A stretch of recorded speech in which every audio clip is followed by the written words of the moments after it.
Welcome to MMAfighting.com's UFC 124 preview show alongside Mike Chiappetta. I'm Ariel Helwani and we're in frigid Montreal, Quebec, Canada, where on Saturday night the UFC will return to La Belle Province for the fourth time in its history. And Mike, I hope you've got some long johns over there because it is cold out here. It will be very hot inside the Bell Center. You covered a GSP fight in Montreal for the UFC 83 against Matt Serra. What's the atmosphere like when he fights here? I'll tell you, to date, I've been to, I don't know how many MMA events in my life. To date, this remains the loudest crowd I've ever been around. UFC 83 was it was mind-blowingly loud in there. I think George St. Pierre made a reference to it yesterday. He thinks Josh Koscheck might have a little bit of a tough time getting past that first hurdle. When you go into the crowd, he's going to hear boos louder than he's ever heard in his life, and he's going to hear a louder applause explosion than he's ever heard in his life. So I think Josh Koscheck might have a moment where he's got to kind of gather himself really quickly before the fight actually begins. Yeah, it's interesting you mentioned that because Matt Serra has often talked about still being rattled by that experience and how much it affected him and how he had to get over that hump when he walked out into the Bell Center and felt the noise of the crowd. Josh Koscheck is a guy that likes to play to the audience a lot. Do you think that he's going to maybe be too focused on being the heel, being the bad guy and playing up to them as opposed to just, going out there and executing his game plan? No, I don't think that's a concern at all. I think all that work is stuff he's done leading up to this fight. I think once he walks into the arena tomorrow, a couple hours before the fight actually takes place, gets into his locker room, he's just got to get into the mode of fighting. It's not about being an entertainer anymore. All that work is done, and the fight is going to be the entertainment. He doesn't have to do anything beyond that, as we saw even like with Paul Daly. I mean, he did plenty of trash talking with Paul Daly. Once he actually steps in the cage, though, it's all about business, and I think he's going to be pretty focused, except for that maybe that little hiccup of getting used to the crowd being so loud and unlike anything he's ever experienced. Right, of course, both these men have competed against each other before. UFC 74, GSP won that fight via decision. Will this fight be very different? You were there. Yes. Will this fight be very different in your opinion? Obviously, it could go 5 rounds if it goes the distance, but in terms of how it played out. Yes, I think it'll be very different. For one, GSP was really evolving at that time. People make a lot of how he's changed since he was knocked out by Matt Serra back in 2007. That was the first fight afterwards, and we really didn't expect to see a George St. Pierre so reliant on wrestling. Josh Koscheck basically discounted it altogether. He never thought George St. Pierre was going to come in there and try and take him down, so he was really taken by surprise in that fight. So that element of surprise, it's not going to be on George's side this time around. It's going to be a lot more of a dynamic fight because Josh is going to be ready for those takedown tries when George comes in. It's going to be really a chess match to see which guy is going to be the better wrestler. Is Josh going to be able to take that away from George? Or is he going to be the guy to initiate the takedowns? Is he going to be the guy to try and put George on his back, which is not something we've seen a lot of either? If you're in Josh Koscheck's camp, what are you telling him in terms of how to beat GSP? He's been pretty much unbeatable since he lost to Matt Serra. How do you beat this guy?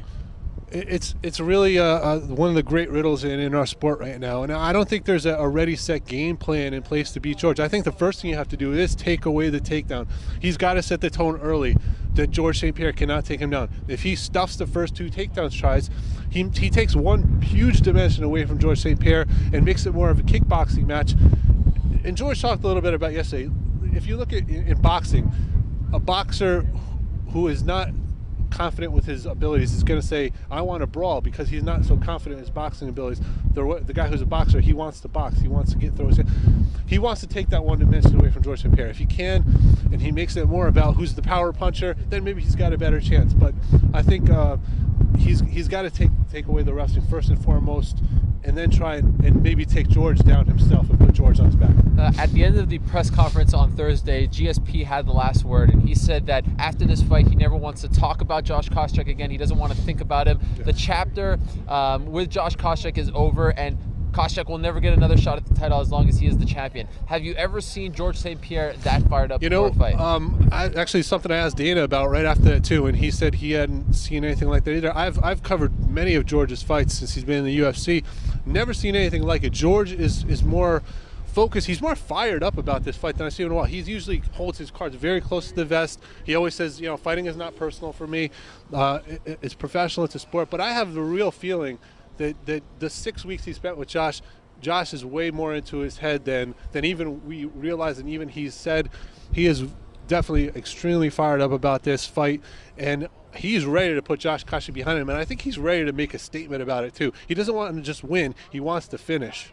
Koscheck calls George safe St. Pierre, that he always takes the safe route. Do you agree? No, not at all. I think that's one of the big misconceptions about George. You know, I think maybe there was a time right after the Serra fight, the first Serra fight, where he did that. You look at his Alves fight, people have this weird remembrance of it where he just took Thiago Alves down over and over. That's not true at all.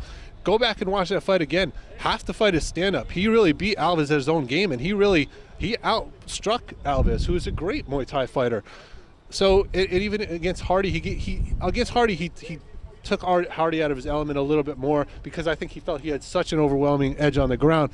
But no, that's really a big misconception about George. He is a very dynamic. He's able to do everything extremely well. In my opinion, the most well-rounded mixed martial artist on the planet, bar none. Who wins and how? I think George St. Pierre is going to win. Listen, I think the first thing I will say, the odds on George St. Pierre are 5-1. He's a 5-1 favorite. I think that's a little bit ridiculous. Koscheck has a much better chance than that. He is the last man to win a round against George St. Pierre, which people forget. But I think he is just too well-rounded at this point. Even if Koscheck takes away his wrestling, he is a much better striker. He puts combinations together better, even transitions into wrestling better.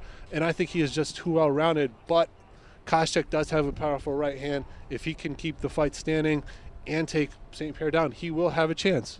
The co-main event on Saturday night, Stefan Struve versus Sean Big Sexy, the current Jerker McCorkle. We're still trying to figure out the whole nickname thing with Sean McCorkle. Two questions about this fight. Sean McCorkle is making his pay-per-view debut. He made his debut for the UFC at UFC 119 against Mark Hunt. How surprised are you that he's actually fighting in the co-main event? It's a extremely fast elevation. We never see guys go from here to there, but I think it really speaks more to the state of the heavyweight division. Not that it's not good, but you have a lot of guys in various states of flux. Brock Lesnar is still on hiatus. Shane Carwin is injured. Roy Big Country Nelson has a contract problem going on with another promotion that he signed with. So there's a lot of instability around the division, and I think they're just looking to establish one of these guys in the division. I think Struve is probably favored to win here. No surprise, no secret there. And I think if he gets a big win in a showcase sort of co-main event fight, it really kind of pushes him up the ladder, at least in the eyes of the fans. Is McCorkle on his level? It's hard to say. I mean, we still have seen very little of this guy. He's has one fight on the big stage, performed really well. Listen, I have the long enough memory to remember I picked him to lose that fight against Mark Hunt.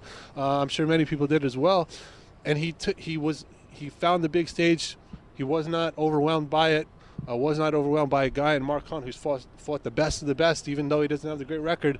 So I don't think he's going to be overwhelmed by this moment either. But I would say Stefan Struve looks to be a little bit better rounded from what I've seen. McCorkle did not look too comfortable on his feet, although Mark Hunt is a super striker. So it's really hard to say, but yes, I would give Struve the edge. Okay, we'll go rapid fire to end this up. Jim Miller, Charles Oliveira is getting no attention whatsoever. And it's almost shocking because I think this is the most significant fight on the card other than GSP and Josh Koscheck. Jim Miller has been on a roll. Charles Oliveira has won his last two. His first two in the UFC, has looked so good since entering the UFC. And Jim Miller is such a solid fighter. The only two losses on his record, Gray Maynard, Frankie Edgar, they're fighting for the title on January 1st. Are you surprised that these guys are being overlooked? A. B. If Jim Miller wins, how can he be denied in that discussion of title contenders along with the George Sotiropoulos of the world? I'm really shocked, first and foremost, that this isn't a bigger fight. I thought this would be the co-main event. When I looked up and down the card, I figured this would be the co-main event because Jim Miller has won 5 fights in a row. If he wins 6 in a row, a streak of 6 in a row in the UFC is a ridiculous streak these days. It's nothing to shake your head at, and you have to think that if you win 6 in a row, you are on the cusp of a title shot. Maybe the UFC needs Jim Miller to be a little more exciting. He hasn't finished as many fights as some fighters have. Maybe that's the issue with him. But Charles Oliveira, yes, is a guy a lot of people are very high on. He looks to be a pretty well-rounded fighter. His jiu-jitsu is excellent, and I think a win over him, especially if he finishes, Jim Miller has to be considered in that upper tier of lightweights. And finally, Thiago Alves, is this do or die for him? He's lost his last 2. It's been a long stretch, of course. John Fitch and George St. Pierre were the guys he lost to, but he needs a very big win on Saturday, right? Yeah, I don't know if it's do or die. He may get one more fight, possibly.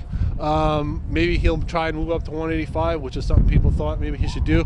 But I know, this time around, I don't think his weight is going to be an issue. I think he's going to have no problems making weight.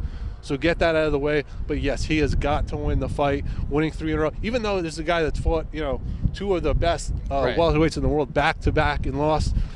But you know what? There's always someone else coming up, and if losing 3 in a row, you could fall so far down that ladder. There's always going to be guys jumping over you, and it's going to be a long uphill climb for him if he loses 3 in a row. All right, that does it for us from the Bell Center. I can't even feel my face. I think we're going to go pretty much cuddle in front of a some sort of bonfire in a 100-degree room. It is freezing here in Montreal, but like I said at the top, it is so cold that folks wouldn't come here. Yeah, that is true, Ben. Yeah, way to go to the West Coast trips. But like I said, it's going to be boiling hot inside the Bell Center for the return of George St. Pierre against his longtime rival, Josh Koscheck. It all kicks off on pay-per-view, 10 p.m. Eastern, 7 p.m. Pacific. And don't forget, UFC.com has 2 prelim fights. I cannot feel my face. This is unbelievable. For Mike Chiappetta, I'm Ariel Helwani, saying so long from Montreal.